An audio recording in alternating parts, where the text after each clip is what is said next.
Have you ever looked at your life and wondered when, exactly, it stopped feeling like yours? That thought hit me one ordinary Thursday morning. I was staring at my reflection in the bathroom mirror. Same face, same tired eyes, same mechanical smile I'd worn for years. From the outside, everything about my life in our quiet Seattle suburb looked perfectly intact. A stable marriage to a good man, 2 healthy, wonderful kids, a decent house with a yard that was always neatly mowed. But inside, something was quietly eroding. It was a slow, silent unraveling that no one else seemed to notice. My name is Rachel Porter, and I used to think I knew who I was. A devoted wife, a caring mother, a dependable project manager at a downtown marketing firm. I believed that if I followed all the rules, life would unfold neatly, predictably. But somewhere between the morning commute on the I-5, packing school lunches, and late-night PTA emails, I became invisible in my own story. I couldn't remember the last time I felt seen, truly wanted, or even fully alive. My husband, Ethan, was a good man. He was steady, loyal, and endlessly practical. He was the kind of man who fixed a leaky faucet before it dripped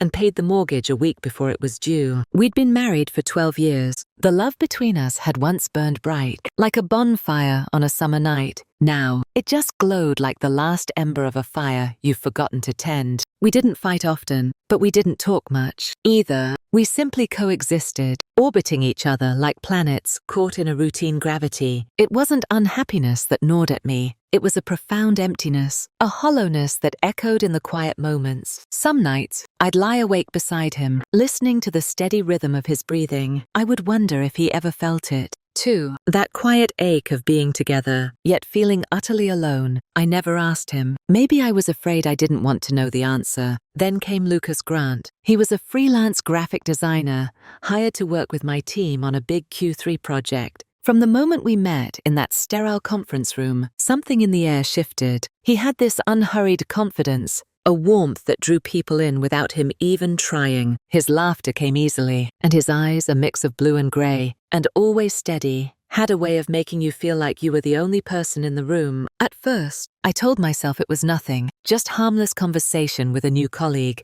just someone new to break the monotony. But deep down, I recognized the flicker of danger. It was the quiet hum of curiosity, waking up after years of being dormant. One afternoon, after a long and draining meeting, he looked at me across the table. "You always hold everything together, don't you, Rachel?" he said, his voice soft. The words lingered in the air long after he'd said them, because in that single moment, I realized how desperately I wanted someone to see what holding everything together was costing me. And that was how it began, the smallest spark in a life I thought had no fire left in it. Lucas wasn't supposed to matter. He was just another name in a crowded inbox, another professional face across a conference table. Yet somehow, he began to slip through the cracks of my carefully contained life. He asked questions no one else did. He wanted to know what kind of music I listened to on my Spotify, the books that made me cry, the places I dreamed of visiting but never had time for. It was startling, that feeling of being noticed, not for the roles I filled, wife, mother, employee,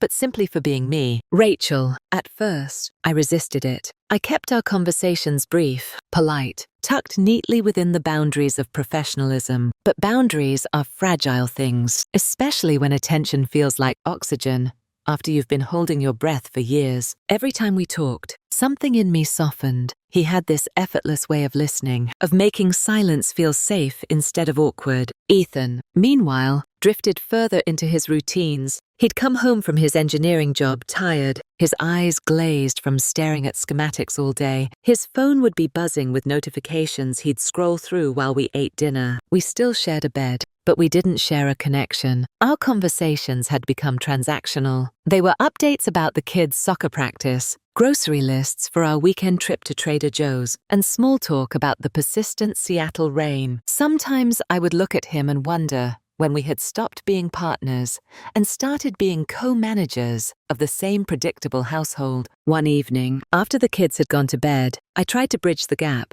"Do you ever feel like we're just existing?" I asked, my voice small in the quiet living room. Ethan looked up from his laptop, his brow furrowed. "What do you mean?" "I don't know," I said, forcing a little laugh. "Just tired, I guess." He smiled faintly, a tired but gentle smile. "We're all tired. Rach, it's just life. Then he leaned over, kissed my forehead, and went right back to his screen. That was the night I realized how loneliness can bloom so fiercely, even in a marriage that looks perfectly intact from the outside. The next morning at work, Lucas stopped by my desk, holding a Starbucks cup. "You look like you could use this," he said, his smile small but genuine. I wanted to tell him not to be so kind. That kindness, in moments of profound weakness, can feel just like temptation. But I just smiled back and said, "You have no idea." It wasn't flirtation, not yet. It was recognition. Two people quietly acknowledging the weight of their own exhaustion. Still, something inside me shifted that day. I began to check the clock, waiting for the next meeting, the next message on our work chat, the next accidental brush of conversation that made my day feel a little less grey. I told myself it was harmless. Everyone craves connection. Everyone wants to be seen. But deep down, I already knew better. Because once you start depending on someone else to feel alive, you've already begun to step away from the life you built. And somewhere inside,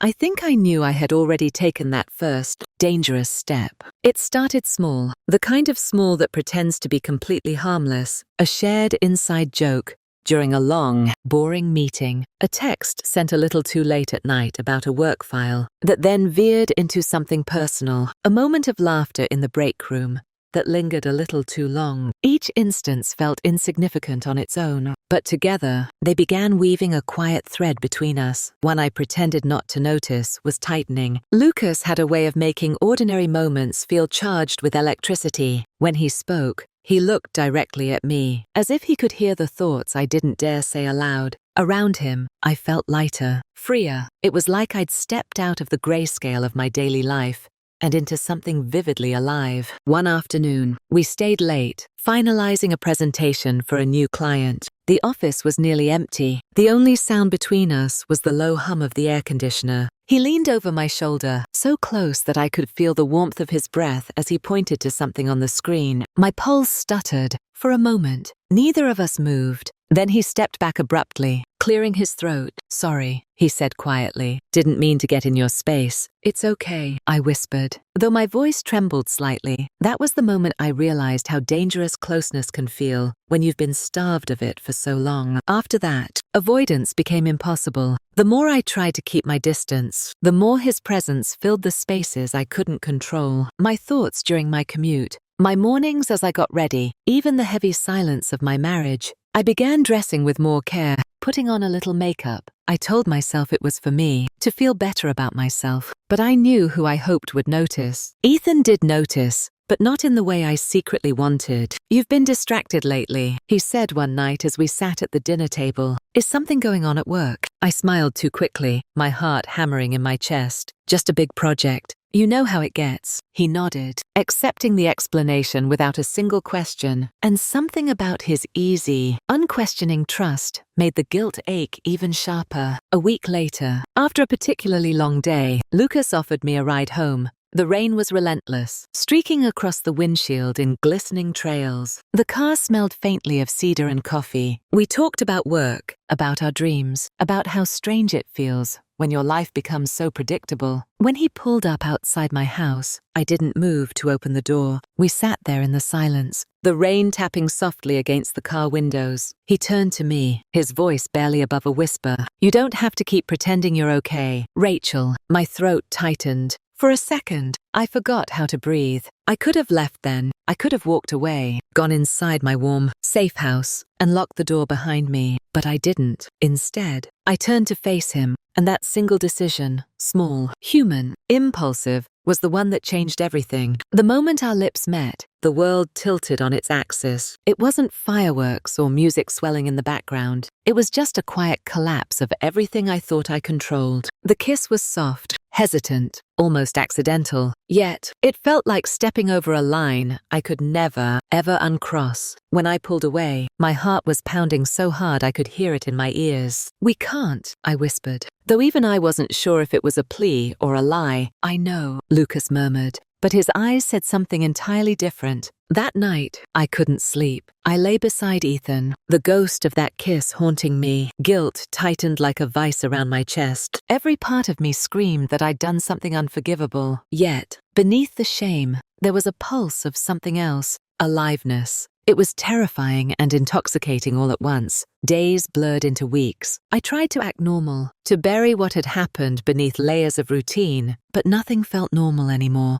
The air between Lucas and me had changed. We didn't speak of it, yet every glance, every shared silence, carried the weight of what we weren't saying. One evening, while finalizing another project late at the office, he broke the silence. "Do you ever wish things were different?" he asked, his gaze intense. I hesitated. Different how? Like, if we'd met at a different time, in a different life. I should have stopped him. I should have reminded us both that this wasn't that kind of story. But the truth slipped out before I could stop it. All the time. He smiled sadly, like he'd been waiting to hear me say it. That's what I thought. For a moment, the world felt still, but stillness has its own kind of danger. It leaves room for reality to catch up. A week later, Ethan found the messages. It happened so simply, so mundanely. I'd left my phone charging on the kitchen counter. He'd picked it up to check the time. I walked into the room just as he was scrolling through the thread. The texts that had started as jokes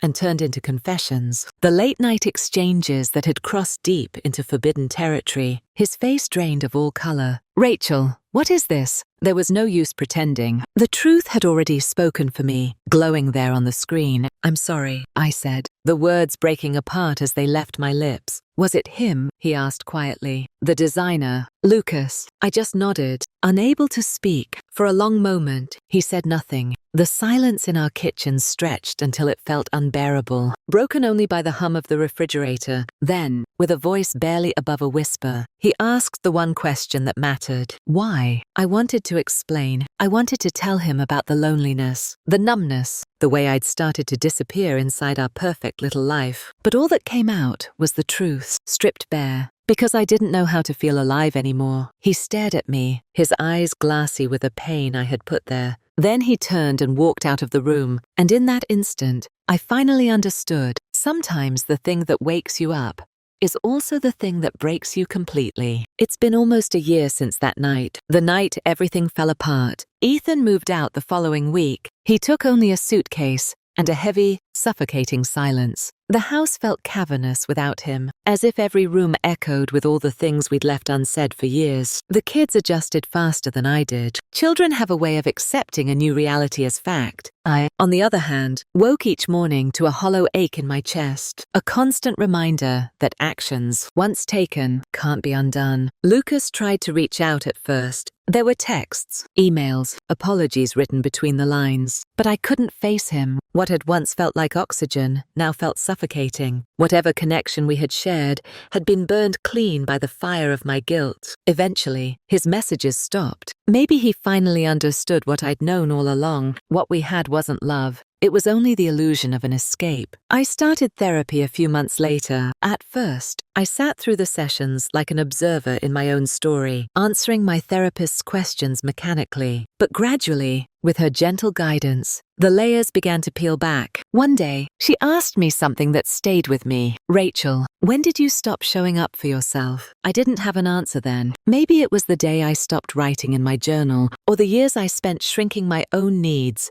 so that everyone else in the family could breathe easier. Maybe it was the quiet surrender of thinking that being a good wife and a good mother meant erasing the parts of me that still wanted more, that still felt hungry for life. Ethan and I talk now, cautiously, like two people learning a new language. We meet once a week for family dinners at a neutral pizza place, careful not to step on the fractures still healing between us. Sometimes, when he looks at me across the table as our son tells a story, I see a flicker of the man I married, the one who once made me laugh until my sides hurt. But I don't mistake that flicker for a promise. Some things can be mended, but not everything returns to what it was. I've learned that infidelity isn't just about desire. It's about absence. The absence of attention, of emotional safety, of self-recognition. You don't wake up one day and decide to destroy your life. It happens quietly, one unmet need at a time, until you feel so lost. You'll grab any hand that offers to guide you out of the dark. Now, I live my life slower. I take walks in the park without rushing somewhere. I read books again. I even write,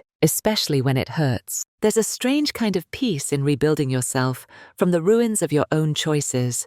Sometimes, late at night, I catch myself wondering if Ethan will ever fully forgive me, or if I'll ever fully forgive myself. Maybe forgiveness isn't a finish line you cross. Maybe it's just the daily decision to keep walking forward. Even with the weight of what you've done, trying something new did change my life. But not in the way I expected. It didn't give me freedom. It gave me truth. And the truth, I'm learning, is both the heaviest burden and the only thing that can truly set you free, truly set you free, truly set